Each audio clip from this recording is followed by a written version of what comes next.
সমগ্ৰ অসমৰ সমাজ অসমৰ জাতীয় জীৱন অতি আবেগবিহ্বল হৈ আছে। আপোনালোকে সকলোৱে জানে অসমৰ জাতীয় জীৱনৰ পৰা আমাৰ মহানায়ক এগৰাকী জুবিন গাৰ্গ ডাঙৰীয়া মহাপ্ৰয়াণ ঘটিলে। মহানায়কৰ মহাপ্ৰয়াণ হোৱাৰ পাছত আমি সমগ্ৰ অসমৰ প্ৰতিগৰাকী ব্যক্তিয়ে আৰু অসমৰ লগত সম্পৰ্কিত থকা সমগ্ৰ পৃথিৱীৰ বিভিন্ন প্ৰান্তত আৰু কোণত থকা প্ৰতিগৰাকী ব্যক্তিয়ে বাকৰুদ্ধ হৈ পৰিছে। কাৰো মুখত ভাষা নাই, শব্দহীন হৈ পৰিছে। এটা জাতিক জগুৱাৰ গান গোৱা, জাতিক জগুৱাৰ গান গাই জাতীয় স্বাভিমান শক্তিশালী কৰা, জাতিলৈ অমূল্য অৱদান আগবঢ়োৱা সংগীত, বোলছবি, সাহিত্য,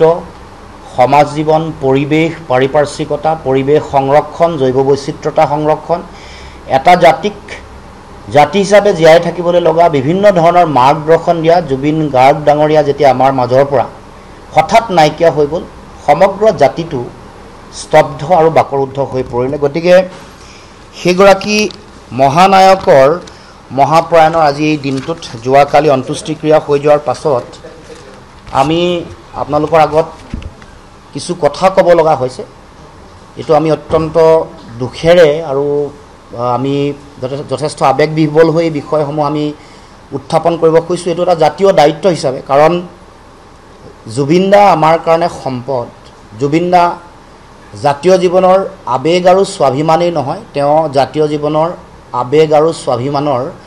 আগ্নেয়গিৰি আছিলে। এই কথা আমি সকলোৱে জানো। আৰু অসমৰ সমাজখনক এক পূৰ্ণাংগ এটা সমাজ আৰু জাতীয় চেতনা দি থৈ গৈছিলে। গতিকে আজি এই ক্ষণত এটা মূল বিষয়, যিটো বিষয় উত্থাপন কৰিব খুজিছোঁ, জুবিন গাৰ্গৰ এই যিটো গোটেই ঘটনা, ইয়াৰ লগে লগে সমগ্ৰ অসমৰ ৰাইজে বা উত্তৰ পূৰ্বাঞ্চল বা সমগ্ৰ পৃথিৱীৰ জুবিন গাৰ্গ ডাঙৰীয়াক ভাল পোৱা, তেওঁৰ আবেগৰ লগত সংপৃক্ত হৈ থকা প্ৰত্যেকেই কৈছে যে এই গোটেই ঘটনাটোৰ লগত এটা ৰহস্য জড়িত হৈ আছে। ইয়াক এটা অতি উচ্চ পৰ্যায়ৰ তদন্ত লাগে আৰু যিসকল ব্যক্তিৰ দুখৰ কাৰণে জাতীয় মহানায়কগৰাকী আমাৰ মাজৰ পৰা হেৰাই গ'ল, সেইসকলক শক্তিশালী দৃষ্টান্তমূলকভাৱে শাস্তিৰ ব্যৱস্থা গ্ৰহণ কৰিব লাগে। এইটো অসমৰ জনগণৰ হৃদয়ৰ আহ্বান। এইটো সমগ্ৰ পৃথিৱীত জুবিন গাৰ্গ ডাঙৰীয়াক ভাল পোৱা প্ৰতিগৰাকী মানুহৰ সকলোৰে এইটো এটা সকলোৰে দাবী। গতিকে আজি আমি দেখিছোঁ যে CIDৰ তদন্ত দিয়া হৈছে আৰু তাৰ পাছত ৰাইজে কৈছে যে উচ্চ পৰ্যায়ৰ, তাতোকৈ উচ্চ পৰ্যায়ৰ তদন্ত হ'ব লাগে। এতিয়া আমাৰ সকলোৰে এটা স্পষ্ট আমাৰ দৃষ্টিভংগী যে ছিংগাপুৰত এই গোটেই ঘটনাটো ঘটিছে, ইয়াৰ লগত এটা আন্তঃৰাষ্ট্ৰীয় বিষয় জড়িত হৈ আছে। কাৰণ ছিংগাপুৰত ঘটা গোটেই কথা বতৰাবোৰ, ইয়াৰ পুলিচ প্ৰশাসন, ইয়াত হোৱা গোটেই কথা বতৰাবোৰ সাক্ষ্য লোৱা, গোটেই বিষয়টো পুংখানুপুংখভাৱে তদন্ত কৰিবলৈ হ'লে CIDৰ দ্বাৰা সম্ভৱ নহয়। CIDয়ে আজি গোটেই বিষয়টো আগবঢ়াবলৈ হ'লে কেন্দ্ৰীয় গৃহ মন্ত্ৰণালয়, দেশৰ বহি পৰিক্ৰমা মন্ত্ৰণালয়ৰ তেওঁলোকৰ অনুমতি লৈ গোটেই কামটো আগবঢ়াব লাগিব। যিহেতু সমগ্ৰ দেশে, সমগ্ৰ পৃথিৱীয়ে কৈছে, BBC, নিউয়ৰ্ক টাইমছেও এই কথা উল্লেখ কৰিছে, ভাৰতবৰ্ষৰ অতি শক্তিশালী যিসকল সাংবাদিক আছে, যিসকল সংবাদ জগতৰ লগত জড়িত হৈ থকা সম্পাদক যিসকল আছে, তেওঁলোকেও অতি শক্তিশালীভাৱে প্ৰতিবেদন প্ৰকাশ কৰি তেওঁলোকে কৈছে যে জুবিন গাৰ্গ ডাঙৰীয়াক কেৱল মাত্ৰ এগৰাকী গায়ক বা বোলছবি বনোৱা, বোলছবিত অভিনয় কৰা ব্যক্তি হিচাপে ধৰিলে নহ'ব। এটা জাতিক উদ্বুদ্ধ কৰা, উজ্জীৱিত কৰা, লক্ষ লক্ষ কোটি কোটি জনতা ৰাজপথলৈ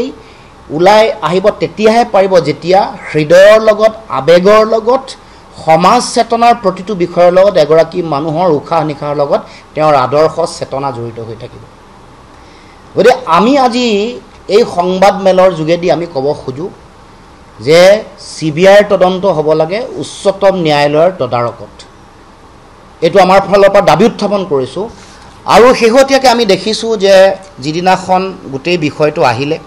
অসমৰ মুখ্যমন্ত্ৰী ডাঙৰীয়াও সংবাদ মেলত সম্বোধন কৰিছে সম্বোধন কৰোঁতে প্ৰথমে ক'লে যে শ্যাম কানু মহন্ত বুলি কোৱা যিগৰাকী ব্যক্তি সেইগৰাকী ব্যক্তিৰ নাম তালিকাত তেওঁৰ নাম হেনো নাই 14 গৰাকী ব্যক্তি তাৰ পাছত এটা গোচৰ আহিল গোচৰটোত 4 গৰাকী মানুহৰ নাম তাত সন্নিবিষ্ট হৈছে শ্যাম কানু মহন্ত সঞ্জীৱ নাৰায়ণ সিদ্ধাৰ্থ শৰ্মা আৰু শেখৰ গোস্বামী এতিয়া আমাৰ প্ৰশ্ন যে মৃত্যু হোৱা 5টা দিন আৰু জুবিন গাৰ্গ ডাঙৰীয়া অসমলৈ আহি পোৱাৰ 4টা দিন সম্পূৰ্ণ হৈছে এই 5টা দিন সম্পূৰ্ণ হ'ল বা 4টা দিন যোৱাৰ পাছত যিসকল মানুহৰ নাম আহিছে যিসকল তালৈ গৈছে তেওঁলোকবোৰ মুকলি আকাশৰ তলত ঘূৰি ফুৰিছে তেওঁলোকবোৰে আহি সংবাদ মেল সম্বোধন কৰিছে তেওঁলোকে বিভিন্ন সাংবাদিক বন্ধুসকলক তেওঁলোকে ইণ্টাৰভিউ দিছে কথা বতৰা কৈছে এই গোটেই কথা বতৰাবোৰ আত্মপক্ষ সমৰ্থন কৰিবৰ কাৰণে তেওঁলোকক সুযোগ দিয়া হোৱা নাইনে সাধাৰণতে এটা গোচৰ যেতিয়া দিয়া হয় গোচৰটো ৰুজু হোৱাৰ লগে লগে যাৰ নাম সন্নিবিষ্ট হয় তেওঁলোকক বিচাৰিব লাগে তেওঁলোকক কৰায়ত্ব কৰিব লাগে তেওঁলোকৰ সাক্ষ্য ল'ব লাগে তেওঁলোকক বিভিন্ন ধৰণৰ মানে ইনভেষ্টিগেশ্যন বা এনকুৱাৰী কৰিবৰ কাৰণে চৰকাৰৰ ফালৰ ব্যৱস্থা গ্ৰহণ কৰিব লাগে যেতিয়া তেওঁলোকৰ নাম আহে তেওঁলোকক যদি বিচাৰি পোৱা নাই তেতিয়াহ'লে ঘৰলৈ এখন নটিচ পঠাব লাগে পত্ৰিক নটিচখন দিব লাগে আমি দেখিছোঁ যে দিল্লীত সিদ্ধাৰ্থ শৰ্মা নামৰ ব্যক্তিগৰাকী অহা বুলি মুখ্যমন্ত্ৰীয়ে নিজেই কৈছে লগ পোৱা বুলি কৈছে কৰায়ত্ব কিন্তু নকৰিলে অসমৰ আকাশত যিসকল মানুহ তালৈ গৈছিলে বহুতৰ নাম গোচৰত নাই সেই সকলকো মাতি আনি মতাৰ দায়িত্ব হয়নে নহয় সেই সকলকো মাতি আনিব লাগিব যাৰ নাম সন্নিবিষ্ট হৈছে তেওঁলোকেও আজি সংবাদ মেলত তেওঁলোকৰ কথা কৈ আছে যোৱা 3 দিন ধৰি নিৰৱচ্ছিন্নভাৱে কৈ আছে আজিও কোনোবাই সংবাদ মেল দিবলৈ ওলাইছে এইটো কেনেকুৱা ধৰণৰ কথা তাৰ মানে মুখ্যমন্ত্ৰীৰ লগত ঘনিষ্ঠ সম্পৰ্ক থকাৰ সুবাদতে মুখ্যমন্ত্ৰীৰ নিকট মুখ্যমন্ত্ৰীৰ ঘনিষ্ঠ আৰু মুখ্যমন্ত্ৰীৰ পাকঘৰৰ মানুহ হোৱাৰ কাৰণেই এই সকল ব্যক্তি হাৰি গৈছে নেকি এই প্ৰশ্ন আমি উত্থাপন কৰিব খুজিছোঁ এইটো আমি জানিব খুজিছোঁ অসমৰ ৰাইজে জানিব খুজিছে এই 4 দিন বা 3 দিন বা এই 5 দিন কিয় বিলম্ব কৰা হৈছে ইয়াৰ কাৰণ কি আৰু তেওঁলোকক কিয় কৰায়ত্ব কৰা হোৱা নাই তেওঁলোকক কিয় চক জানিব এইটো সকলোৱে জানে আপোনালোকেও আইন জানে আমিও জানো যেতিয়াই কাৰোবাৰ বিৰুদ্ধে অভিযোগ আহে অপৰাধী বুলিতো এতিয়াও হোৱা নাই কিন্তু অভিযোগ যিহেতু আহিছে সকলো ৰাইজৰ সন্দেহ আছে তেওঁলোকক ধৰিব লাগে যেতিয়াই সময় পাব সুযোগ পাব তেতিয়াই সাক্ষ্য লুকুৱাব তথ্য প্ৰমাণ লুকুৱাব কথা সলনি কৰিবলৈ সময় পাব ন্যায়াধীশৰ লগত আলোচনা কৰিবলৈ সুযোগ পাব আৰু মুখ্যমন্ত্ৰীয়ে যিটো কথা দিল্লীৰ পৰা আহি অসমত আহি কৈছে যে তেওঁ ঘৰৰ পৰিয়ালৰ মানুহৰ পৰা কোৱাৰ কাৰণেই নধৰিলোঁ এইটো কেতিয়াও আইনৰ দৃষ্টিভংগীৰে কেতিয়াও উচিত হোৱা নাই উপযুক্ত হোৱা নাই এইটো ন্যায়িকভাৱে এটা অক্ষমনীয় কথা এটা মুখ্যমন্ত্ৰীয়ে কৈছে গতিকে আমি ক'ব খোজোঁ যে যাৰ বিৰুদ্ধে আঙুলি উঠিছে যাক সন্দেহ কৰা হৈছে যাৰ বিৰুদ্ধে গোচৰ আছে তেওঁলোকক কৰায়ত্ব কৰিব লাগে আৰু তেওঁলোকক কৰায়ত্ব কৰি তেওঁলোকৰ বিৰুদ্ধে বিচাৰ হ'ব লাগে আৰু কঠোৰৰ পৰা কঠোৰ শাস্তি ব্যৱস্থা গ্ৰহণ কৰিব লাগে অসমৰ মাজৰ পৰা চক আমাৰ প্ৰাণ অসমৰ জনগণৰ হৃদস্পন্দন আমাৰ আবেগ আমাৰ স্বাভিমান জাতীয় জীৱনৰ অপূৰণীয় ক্ষতি কৰি যোৱা এটা বিশাল শূন্যতা সৃষ্টি কৰা আমি আজি কৈছোঁ আপোনালোকৰ আগত আমি কওঁ যে জুবিন গাৰ্গ এটা পুণ্যাত্মা গতিকে এই পুণ্যাত্মা গৰাকী মহাপ্ৰয়াণৰ পাছত জনগণৰ যিটো স্বাভাৱিক যিটো আহ্বান যিটো দাবী এইটো মুখ্যমন্ত্ৰীয়ে কিয় কথাটো গুৰুত্ব দিয়া নাই এইটো কিয় তাৎক্ষণিকভাৱে কাৰ্য ব্যৱস্থা ৰূপায়ণ কৰা নাই আমি আজি পুনৰ কৈছোঁ এইটো পুণ্যাত্মা এইটো supreme soul Zubeen Garg supreme soul পুণ্যাত্মা গতিকে ইয়াক লৈ মই আহ্বান জনাইছোঁ যাতে কোনো কাৰণতে হিনদেৰি নকৰে কোনো কাৰণতে ডিলে নকৰে কোনো কাৰণতে নিজৰ ব্যক্তিগত সম্পৰ্ক ঘনিষ্ঠতা আত্মীয়তা পাকঘৰ মানুহ এইবোৰৰ দুহাইত যাতে তেওঁলোকে হাৰি যাব নোৱাৰে তাৰ কাৰণে কিন্তু শক্তিশালী ব্যৱস্থা গ্ৰহণ কৰিব লাগিব এইটো আমি দাবী উত্থাপন কৰিব খুজিছোঁ। এতিয়া বিভিন্ন মানুহ ইয়াত অসমত মানে অমৃতপ্ৰভা মহন্ত গৈছে, সন্দীপন শৰ্মা গৈছে, এইসকলক মাতি আনি তেওঁলোকক সোধপোছ কৰাৰ দায়িত্ব অসম চৰকাৰ নাই নেকি? গৃহ বিভাগৰ নাই নেকি? মই সেইকাৰণে আজি CBIৰ তদন্ত দাবী কৰিছোঁ, উচ্চতম ন্যায়ালয়ৰ তদাৰকত, তেওঁলোকৰ মনিটৰিঙত হ'ব লাগে। আৰু CBI হ'লে গোটেই কথাটো এখন বহিৰাষ্ট্ৰত হোৱা গোটেই কথা বতৰাব। আৰু যদি এই সুযোগটো আছে, তাতো এটা গোচৰ ৰুজু হৈছে,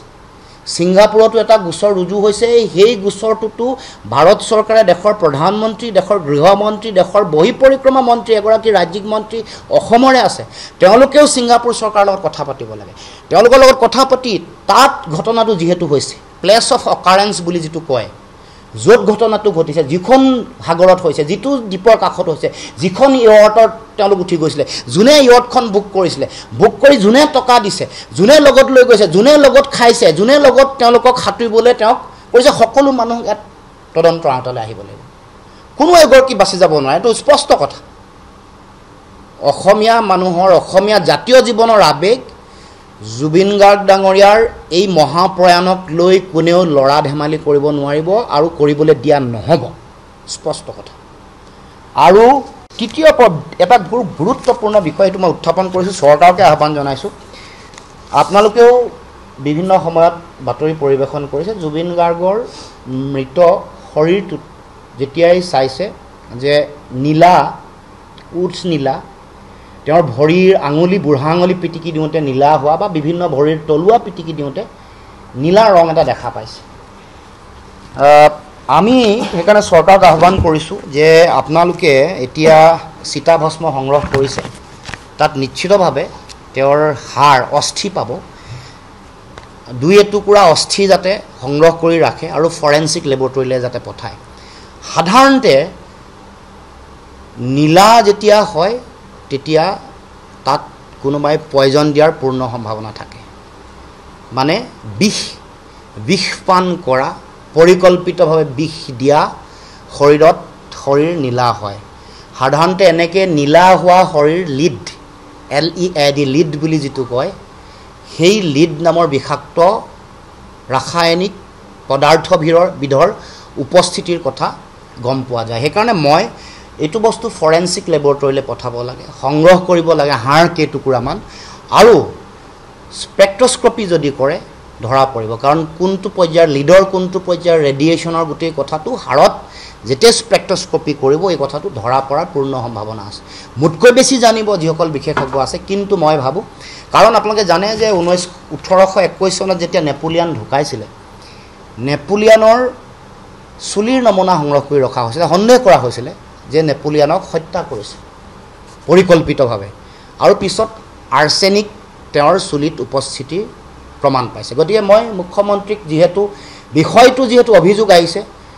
আপোনালোকে যিহেতু আমাৰ গুৱাহাটী চিকিৎসা মহাবিদ্যালয়ত দ্বিতীয় পষ্টমৰ্টেম কৰিলে, চুলিৰ নমুনা সংগ্ৰহ কৰিছে নাই এই কথাও মই খবৰ ল'ব খুজিছোঁ, জনাব লাগে ৰাইজক, অসমৰ ৰাইজক জনাব লাগে যে চুলিৰ নমুনা ৰাখিছে নাই। কাৰণ অপৰাধ অনুসন্ধান শাখা বা বিভাগে যেতিয়া এনেকুৱা ধৰণৰ মানে হত্যা কৰা বা এটা অকাল মৃত্যুৰ কথা যেতিয়াই আহে,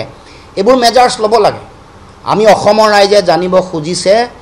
যে জুবিন গাৰ্গ ডাঙৰীয়াৰ চুলিৰ নমুনা সংগ্ৰহ কৰা হৈছে নাই। অস্থি এতিয়াও আছে, অস্থি পঠাব পাৰিব, আৰু প্ৰয়োজনীয় কিছুমান নমুনা ল'ব লাগে। এইবোৰ লৈছে নাই, কাৰণ এবছৰ, দুবছৰ নহয়, 5 বছৰ, 7 বছৰ বা 3 বছৰৰ কথা পিছত এইবোৰ কথা ধৰা পৰে, যেন নেপোলিয়ানৰ কথাটো ধৰা পৰিছিলে। গতিকে এইখিনি মোৰ মনলৈ অহা কথা, যদিও অতি আৱেগিক দিন, কিন্তু তথাপিও এই যিটো ঘটনা ঘটিছে, এই যিটো মানে গোটেই অসমৰ সমগ্ৰ জনগণক শোকস্তব্ধ, বাকৰুদ্ধ কৰি দিয়া যিটো আমাৰ মহানায়কৰ মহাপ্ৰয়াণৰ যিটো সংবাদ বা যিটো বিষয়, এই বিষয়টোক আগন্তুক দিনসমূহত অসমৰ ৰাইজে, জনগণে ন্যায় পাবই লাগিব। আমি অসমৰ ৰাইজে ন্যায় বিচাৰিছে। জুবিন গাৰ্গ নামৰ যিটো সত্তাৰ কেতিয়াও মৃত্যু হ'ব নোৱাৰে। মৃত্যু জিনাৰ গান গাই জুবিন দা অপৰাজেয়, অমৰত্ব প্ৰাপ্তি হৈছে। মৃত্যু জিনিছে অপৰাজেয় এই মৃত্যু, আৰু তেওঁ অমৰত্ব প্ৰাপ্তি হৈছে। গতিকে আমি ন্যায় পাবই লাগিব অসমৰ ৰাইজে জুবিন দাক ভাল পোৱা প্ৰতিগৰাকী ব্যক্তিয়ে ন্যায় পাব লাগিব আৰু এটা বিষয় আমি দেখিছোঁ এই বিষয়টো খুব গুৰুত্বপূৰ্ণ বিষয়ৰ কাৰণে সিদ্ধাৰ্থ শৰ্মা কোন হয় সিদ্ধাৰ্থ শৰ্মা যাৰ বিৰুদ্ধে সন্দেহৰ আঙুলি টুৱাইছে তেওঁক কোনে জুবিন দাক লগাই দিছিলে তেওঁক লগাই দিছে এই টাৰ্চেন মিত্তল নামৰ যিটো সাংস্কৃতিক দালাল আছে এইটোৱে যি টাৰ্চেন মিত্তলে অত দিনে জুবিন দাক বিভিন্ন ধৰণৰ কথা বতৰাবোৰত বিৰাট সাংঘাতিক মানে শোষণ কৰিলে আপুনি চাব এইটো মই দেখুৱাইছোঁ ইয়াত আজি যদি চাই যিমানবোৰ ছ'চিয়েল মিডিয়া প্লেটফৰ্ম আছে চবতে তাৰমানে কপিৰাইট এতিয়া যিবোৰ কপিৰাইট বা তেওঁলোকৰ বিজনেছ পাৰ্টনাৰশ্বিপ আছে ইয়াতে এইটো চাব ইয়াতে পাৰ্টনাৰ বুলি লিখা আছে টাৰ্চেন মিত্তল যিমান গানৰ যিমান মানে স্পটিফাই কওক জিঅ' হেৰি কওক চবতে যিমান প্লেটফৰ্ম আছে ইউটিউব চবতে এওঁৰ আৰু ডেজিগনেটেড বুলি জুবিনদাৰ নাম আছে আৰু সিদ্ধাৰ্থ শৰ্মাৰ নাম আছে এই তিনিজন মানুহৰ কপিৰাইট কিমান কি ডিল হৈছে কিমান মানে পাৰ্চেণ্টেজ ৱাইজ তেওঁলোকক মানে হেৰি কৰি দিছে তেওঁলোকক পাৰ্টনাৰশ্বিপ দিছে পাৰ্টনাৰশ্বিপ ডিল হৈছে এইবোৰ চাব লাগিব কিন্তু আমাৰ স্পষ্ট কথা মহানায়কৰ মহাপ্ৰয়াণৰ পিছত এইসকল দালাল টাৰ্চেন মিত্তল সিদ্ধাৰ্থ শৰ্মা এইসকলে আকৌ পিছত ন্যায়িক মজিয়ালে নিয়ে কামটো ওলমাই দিব পাৰে হেং কৰিব পাৰে গতিকে অসমৰ ৰাইজৰ ওচৰত সেইসকল জবাবদিহি হ'ব লাগিব আৰু কোনো কাৰণতে অসমৰ জনগণে বিচৰা নাই যে এনেকুৱা সাংস্কৃতিক দালাল কিছুমানে এই জুবিন গাৰ্গ নামৰ সত্তাটোক ব্যৱহাৰ কৰি যি দালালি কৰিলে যি অপৰাধ কৰিছে জাতীয় অপৰাধ কৰিছে সেই সকলকো তদন্তৰ আওতালৈ আনিব লাগে অকল সিদ্ধাৰ্থ শৰ্মাতে সীমাবদ্ধ ৰাখিলে নহ'ব মুখ্যমন্ত্ৰীক ক'ব খোজো এই টাৰ্চেন মিত্তলক অসমৰ মুকলি আকাশত কোনে দপদপাই ঘূৰি ফুৰিবলৈ দিছে তেওঁলোকে জুবিন গাৰ্গ ডাঙৰীয়াক আজি নি এই অৱস্থা কৰিলে তেওঁলোকৰ পৰিচন্নতাতে আৰু এইবোৰ দেখা পাব এই কপিৰাইট বিভিন্ন কথা বতৰা টাৰ্চেন মিত্তল সিদ্ধাৰ্থ শৰ্মা এইবোৰ বনিয়াই আহি আমাৰ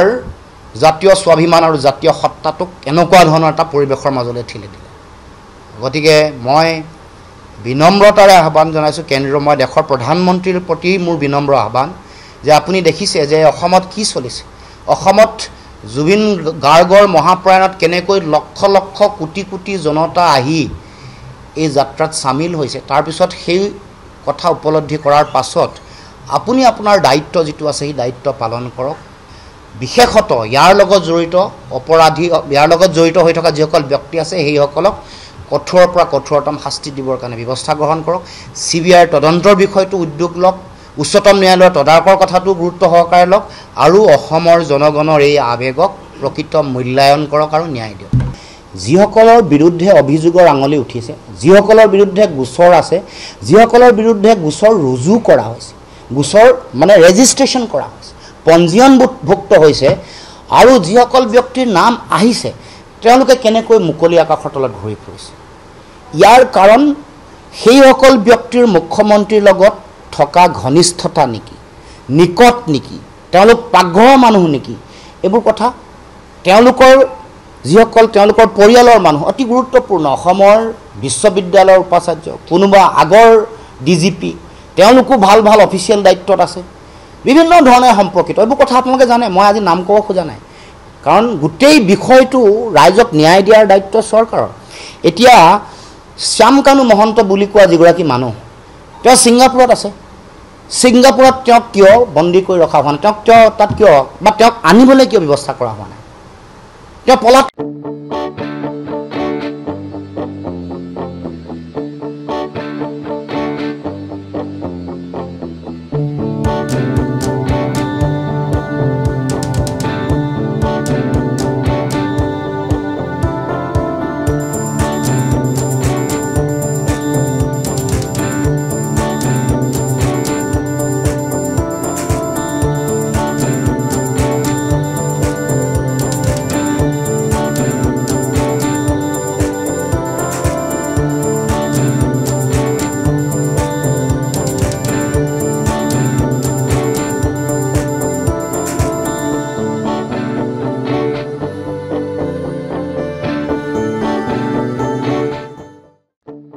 আপোনাৰ সপোনৰ ঘৰখন কেনে হ'ব আপোনাৰ সন্তান আৰু আপোনজনৰ সৈতে কেনেদৰে কটাব আপোনাৰ আজৰি সময় এই সকলোবোৰ সমস্যাৰ সমাধান লৈ শুভম গ্ৰুপে আপোনাৰ বাবে লৈ আনিছে আপোনাৰ সপোনৰ ঘৰখন 362টা ফ্লেটযুক্ত শুভম গাৰ্ডেনৰ সফল নিৰ্মাণৰ পাছতে 20 বছৰৰ ভৰসা 16টা প্ৰজেক্ট 28 লাখ বৰ্গফুটৰ সম্পূৰ্ণ নিৰ্মাণ আৰু 15 লাখ বৰ্গফুটৰ চলিত প্ৰকল্প নিৰ্মাণৰ অভিজ্ঞতাৰে যোৰহাটত শুভম গ্ৰুপে নিৰ্মাণ কৰিছে দ্বিতীয়টো প্ৰজেক্ট শুভম পাৰ্ক। অত্যাধুনিক সা সুবিধাৰে নিৰ্মিত শুভম পাৰ্কত আপোনাৰ আৰু আপোনাৰ সন্তানৰ বাবে থাকিব club, badminton court, community hall, kids play area, splash pool আৰু জিম ক্লাব। প্ৰতিটো ব্লকত থাকিব 2.5 BHK, 3 BHK, 3.5 BHK ফ্লেট। লগতে থাকিব আপোনাৰ আৰু আপোনাৰ আপোনজনৰ প্ৰাপ্তিৰ সাহী। আজিয়ে বুক কৰক আপোনাৰ সপোনৰ ঘৰখন। যোগাযোগ কৰক 6003301010 নম্বৰত। আমাৰ ঠিকনা সোণাৰীগাঁও, তৰাজান, যোৰহাট 785001। 6000ৰো অধিক বাসিন্দাৰ ভৰসা শুভম গ্ৰুপ।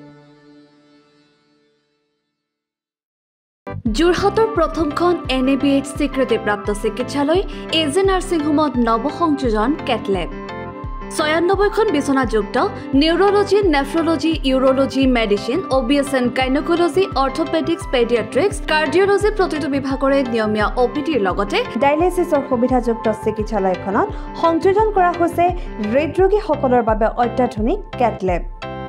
য'ত মুখ্য চিকিৎসক হিচাপে আছে অভিজ্ঞ কাৰ্ডিঅলজিষ্ট ডক্টৰ গৌতম দাস আৰু তেখেতৰ সহযোগীসকল। ইতিমধ্যে যোৰহাটস্থিত চিকিৎসালয়খনত প্ৰথমবাৰৰ বাবে সম্পন্ন হৈছে এনজিঅগ্ৰাফি আৰু এনজিঅপ্লাষ্টি। ইয়াৰ লগতে 12খন বিচনাযুক্ত ICU, নিঅ'নেটেল ICU তথা মাল্টি স্পেচিয়েলিটি হস্পিটেল হিচাপে 3টাকৈ মডুলাৰ OTৰ উপৰিও 24 ঘণ্টাই ৰাইজৰ বাবে উপলব্ধ এক্স-ৰে, আল্ট্ৰাছাউণ্ড আৰু CT স্কেনৰ লগতে অত্যাধুনিক চিকিৎসা সেৱা।